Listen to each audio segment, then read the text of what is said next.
السلام علیکم، بسم اللہ الرحمن الرحیم۔ زندگی میں دو نصیحت پر عمل کرنا، ہمیشہ کے لیے کامیاب ہو جاؤ گے۔ پہلا، نماز مت چھوڑنا، زندگی کی ساری برکتیں اس میں ہیں۔ اپنے نظر کی حفاظت کرنا، گناہ کی بنیاد یہی سے ہوتی ہے۔ جو لوگ دوسروں کو اپنی دعاؤں میں شامل کرتے ہیں، خوشیاں سب سے پہلے ان کے دروازے پہ دستک دیتی ہیں۔ زبان سے معاف کرنے میں وقت نہیں لگتا، مگر دل سے معاف کرنے میں عمر بیت جاتی ہے۔ چھوٹی سی زندگی نے بڑا سبق دیا، رشتہ سب سے رکھو لیکن امید کسی سے نہیں۔ زندگی اس اذان سے شروع ہوتی ہے جس کی نماز نہیں ہوتی، اور ختم اس نماز پر ہوتی ہے جس کی اذان نہیں ہوتی۔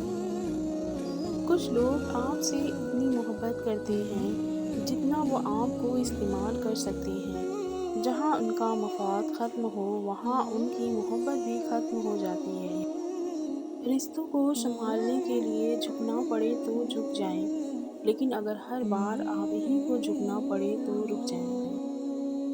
میرے پاس اتنا وقت نہیں کہ میں نفرت کرنے والوں سے نفرت کروں، کیونکہ میں مصروف رہتی ہوں ان لوگوں میں جو مجھ سے محبت کرتے ہیں۔ زندگی میں سب سے زیادہ بے بس ہم تب ہوتے ہیں جب ہم چاہ کر بھی اپنے آپ کو ثابت نہیں کر پاتے۔ زندگی بہت مختصر ہے، سمجھ آتے آتے گزر جاتی ہے۔ دل میں کوئی بات نہ رکھیں، نہ جھگڑے تو ورڈ ہونے دیں، معاف کر دیں کیونکہ معاف کرنا اللہ کو پسند ہے۔ لوگ بدلتے نہیں، بس بے نقاب ہوتے ہیں، اور جب ایک بار ان کی شخصیت کا حقیقی رنگ نظر آ جائے تو کوشش کریں کہ اسے دوبارہ رنگنے کی بجائے کنارہ کر لیں۔ جو ذات رات کو درختوں پر بیٹھے ہوئے پرندوں کو نیند میں گرنے نہیں دیتی، وہ ذات انسان کو کیسے بے یارو مددگار چھوڑ سکتی ہے۔ اور کچھ نہیں چاہتی میں اپنی زندگی سے، یا رب دعا ہے کہ کسی کے دکھ کی وجہ میری ذات نہ ہو۔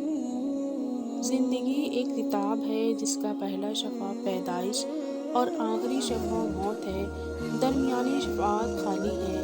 ان میں جو پسند ہے وہ لکھیں، بس ایسا کچھ لکھیں کہ آخرت میں اللہ کو دکھاتے ہوئے شرمندگی نہ ہو۔ لوگوں کی خوشنودی ایسی خواہش ہے جو حاصل نہیں کی جا سکتی، جبکہ اللہ کی خوشنودی ایسا مقصد ہے جسے چھوڑا نہیں جا سکتا۔ بس جو چیز حاصل نہیں ہو سکتی اسے چھوڑ دیں، اور جسے چھوڑا نہیں جا سکتا اسے حاصل کر